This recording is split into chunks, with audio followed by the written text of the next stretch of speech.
Holy macaroni. It's been 8 years, you guys. I had to do like some mental math on that. I do remember that my grandma Joan passed away in 2012, which is the same year that I got weight loss surgery. She never got to see me like lose all my weight, which is a pretty big bummer, but she also did make a few comments to me about my weight during my life, but nothing, I never felt like inadequate from her. I just felt like she just wanted the very best for me and didn't know better than to say stupid things like that about my weight. But I miss her dearly. I think about her every single day. It's funny, before she passed away, I would think, when people would say that, like, I think about her every day, like a lost loved one, and it probably sounds callous, but I would think, there's just no way. There's something that comes up almost every single day that makes me think about her. Whew, getting a little emotional and need to move on from that subject. But yeah, that's how I remember. It's been 8 years. So 8 years ago in August 2020. Yes, I'm a little late. I think it would be interesting to see how many 8-year post-op weight loss peeps there are out there. So I'm gonna do a little YouTube search after I do this video. I know that a lot of you that watch this are going to be my subscribers, but I know a lot of you will also be people that are thinking about getting weight loss surgery yourself. So I will, during this video, do a little, maybe like a little walk around, and okay, I'm just gonna stand up and show you my body though. And I will try to throw, I haven't done this in forever, I will try to throw like a before picture in here too. If I don't do that, go check out my Instagram. It's Emily AMVSG on Instagram, and you can see before and afters there. So also another video to take a look at is like, it's called like Huge Milestone. I'll link it below, and you can take a look at what I was like about 4 years ago. I was at my lowest weight that I can remember as an adult, and I'm gonna be honest, I was looking pretty good. So I just want you to have the full picture. There is some fluctuations, not with everybody. I'm sure that there are people that lost their weight and kept it off. Anyone I've really ever talked to fluctuates at least like 5 or 10 pounds, but I think that's life in general. I personally have fluctuated as much as like 60 pounds. That's what I'm at right now. It's like 60 pounds from that low weight. But I am still about 70 pounds lighter than I was when I first had surgery. So I'll take it. I consider myself a success. I am very confident in myself, and I feel like I'm happy with my life. I am in a place where I want to like get back and lose weight, and keep saying that and not really doing that. But it's, in the past, it's kind of taken something to like push me there, and now I'm in a pretty happy place. I'm in a relationship with a great man. I'm in a good place with my kids. I mean, it's a pandemic, so there's definitely some mental health stuff with that, but generally speaking, I'm happy. And so it's like, you know, when we're in our comfort zone, that's not really when a lot of change happens. And I am pretty comfortable right now. So I'm getting the motivation back. I'm going and working out again. Do I think that you have to work out to have this be successful? I don't. I'd be lying if I said I did.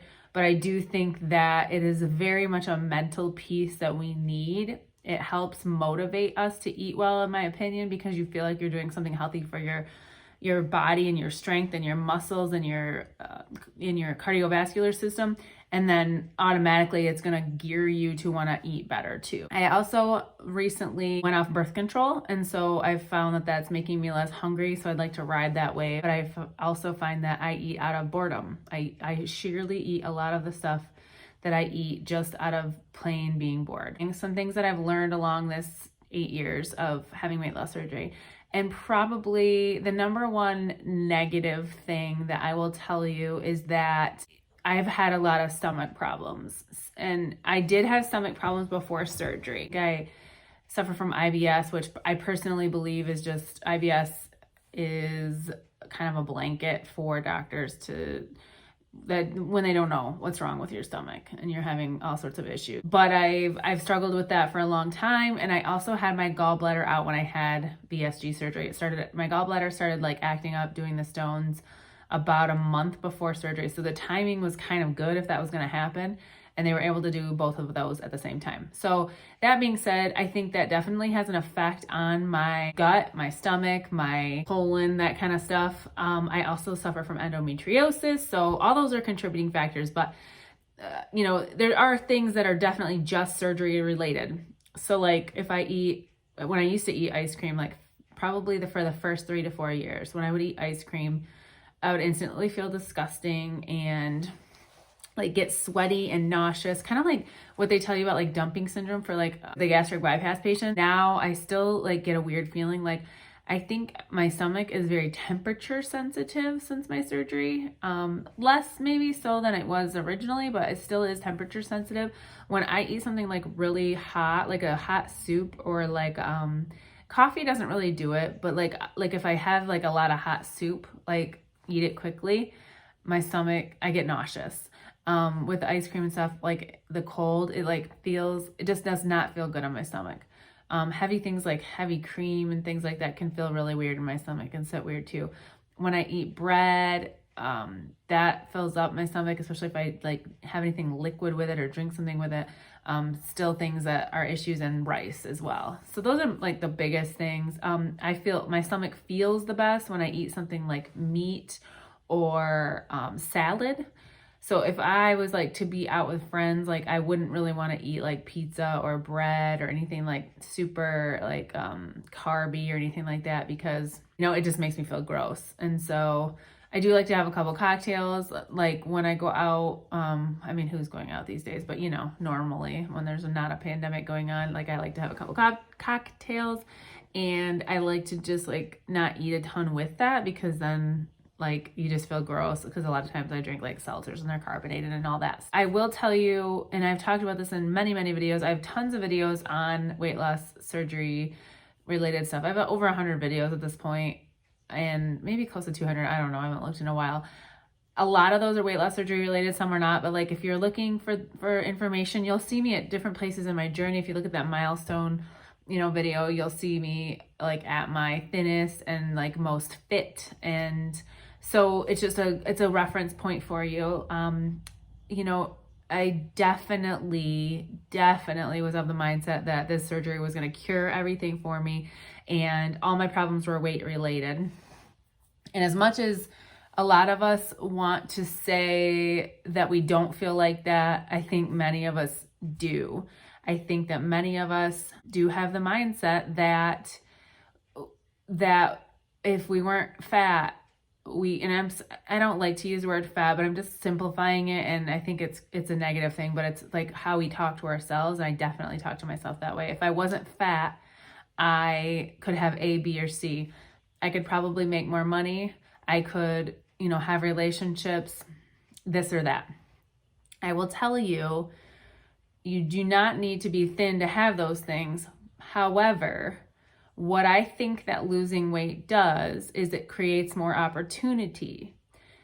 The problem with that is if you don't know what to do with the opportunity, and if you haven't healed the things that are going on in your life, because when you end up morbidly obese, there's obviously some stuff going on in your brain. There's some mental health stuff there. Call it what you will. I've never been like diagnosed with anything besides like the ADD, but I do definitely have anxiety. You know, there was a lot going on up there. And had I not gone to therapy, I'm a huge proponent after my surgery, I would not have been able to get a job promotion and be where I am in my career, which is in a really good place. I wouldn't be able to be in a healthy relationship, which I still struggle with, you guys. I still struggle with feelings of fear of being abandoned for little things like if I don't get a text back for a few hours, it can trigger anxiety for me. I definitely have like an anxious attachment that I have to work on constantly, and therapy has helped me a ton with. But if you don't do those things, I'm not saying those are what you have, but that's what I had. I had like a lack of confidence. I did not realize how intelligent I was. I knew I was a smart person, but like, you know, I didn't have the confidence to know like, oh, I'm really intelligent. Like I can do, I mean, it sounds conceited, I don't know, but I've just learned over time, like I really have a grasp on a lot of things, that I can use my brain, I can speak up, I can provide ideas and chime in on different things at work and in my career. Get the help you need, preferably before your surgery and definitely after, because it's a mind F of epic proportions, in my opinion. I did like a whole, like I definitely started like wearing more makeup, putting more effort and energy into myself, kind of like as a slow progression. And then I went to a place where I felt like I had to have makeup on the time. You wouldn't have seen, if you see a couple videos ago, I'm sitting at my dining room table and I have no makeup on and I'm sweaty, and you would not have seen that on YouTube like 3 years ago, because I was completely just insistent on always looking perfect as I could with my makeup. And now I'm coming back. I wanted to feel like I want to put some makeup on today and be put together for this video, but I don't have to. I can make a video and not have perfection. So I've definitely come full circle with things like that. You know, I'm 41 years old. I have a lot of things that I just don't care about anymore, or I don't let bother me. I would be lying if I say don't care what people think, but I am definitely in a place in my life where like it really doesn't matter anymore. There's always going to be haters, and it's just like I gotta live my life. If you let haters hold you back, that's giving them way too much power, and it just really doesn't make sense in the entirety of what's going on in your life. They are such a non-important piece. And if they're a big part of your life, that just means that you probably need to do some housekeeping on your friends and your relationships. But that's a story for another day. So those are some things that I've learned and that I've come through. The other thing, aside from the negative on the stomach stuff and then like going through some mental health stuff, I definitely had some hair issues. I wear extensions. I do clip-in extensions every single day. I've been doing extensions since 2013, I think. I used to do tape-ins for a long time, and then I was doing them myself, and like I was damaging my hair when I was taking them out. So I am now doing clip-ins, and my hair is finally like getting back, and it's getting longer. It's getting like, I intend on it looking like this naturally. I'm using new hair products that are growing my hair. I've got baby hairs growing here. I've got baby hairs. I've got a lot of coverage coming in. So I'm excited about that. My hair, it's been damaged in the past, and it's like it's definitely restructuring, and I can see like it's coming back online here. So very excited about that. And that is just something though that you need to be aware of if you're going to have surgery. You probably will have some hair issues. Well, I shouldn't say probably will. There's plenty of people that don't. I do a liquid vitamin every single day, and I should take B12, but I oftentimes don't. My iron was jacked up the last time I had it checked, like really low. I was losing hair from that. And also pretty tired and I was having other symptoms I can't think of right now, like neurological stuff. Like my legs, I feel like bugs were crawling on them and stuff like that. Weird. I was put on an iron supplement, and I was just jacking up my stomach. So I'm doing iron patches, and I have to go back for labs. But you just need to get your labs checked like every single year. That's not like lip service. That's real. We really need to like monitor this when we're bariatric patients. We just don't absorb things very well. So liquid multivitamin has been really helpful, and hopefully these iron patches will be great too. So I've really run the gamut on, I don't know, like different things that can happen after surgery. As of recently too, I got reflux after surgery, which is a side effect that can happen. It's been worse lately. I don't know what's up with that. So I have to see what happens with that situation. But that's a little bit about what I've learned, what I'm going through, what I've gone through. I just really know what it's like to be that before stage or like freshly out of surgery. So if you're there, congratulations. I would absolutely do this again in a heartbeat. I was just thinking the other day, like, would I have weight loss surgery again? You know, if I knew everything I knew, if I knew I was going to lose weight, lose some more weight, gain weight back, gain way more weight back, you know, deal with ups and downs in relationships, you know, deal with like dating and like, because you know, I lost weight, there are more suitors or whatever, you know, and there's online dating and there's all this.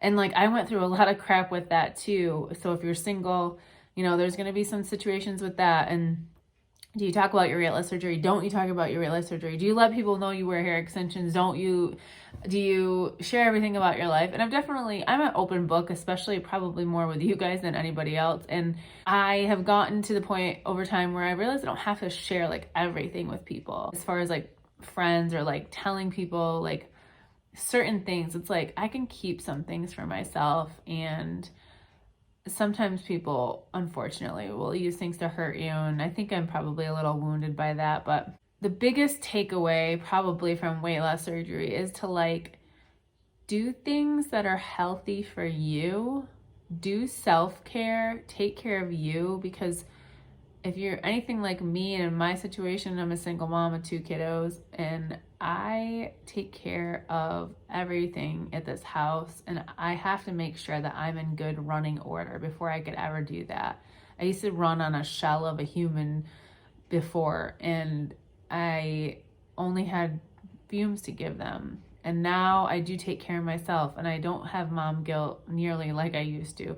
If I need to get out and get away and have space or take a bath and ignore them for like 30 minutes, that kind of stuff, like I do what I need to do. So my biggest takeaway is take care of yourself and the rest will follow. But yeah, so there you go. I hope this was helpful.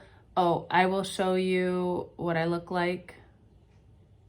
Let's do that. Let's roll that just a moment.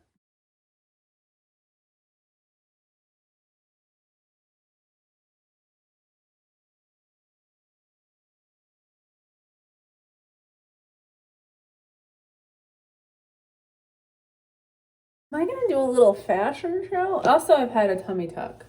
I don't think I mentioned that. I had a tummy tuck in 2018. And man, this is not the most flattering angle, but this is me keeping it real. I got this. Seriously, if you watch that milestone video, I'll include a link. My arms were like buff. But I got that. I got the hangy set. But, you know, positives, this body is a lot nicer than the other body, and I feel better in it. But I want to get even more healthy and back to a thinner place. But I like my figure. I like my figure, and I feel like I'm happy. I'm happy. I feel attractive most days. But this is it. This is me in all my glory. And I don't think I have a pre-surgery video because I wasn't really doing YouTube. I had no desire to talk about my weight loss surgery on YouTube because I was mortified that I was even doing it. So, yeah, there you have it. So thanks for watching. Thanks for listening. Thanks for being my subscriber for the past like 5 years, if you've been around that long or however long.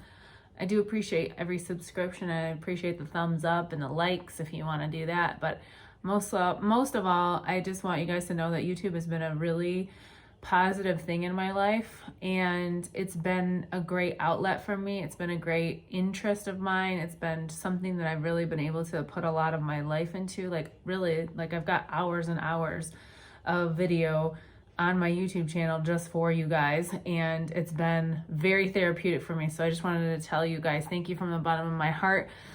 Thank you for celebrating 8 years past surgery with me, and thank you for all the encouragement, the messages on Instagram and telling me that you miss me, and comments with helpful information. I get those all the time, and I just value you guys so much, more than you even know. So I love you guys so much, and I just thank you for watching, and I will see you in my next video. Don't forget to keep it real.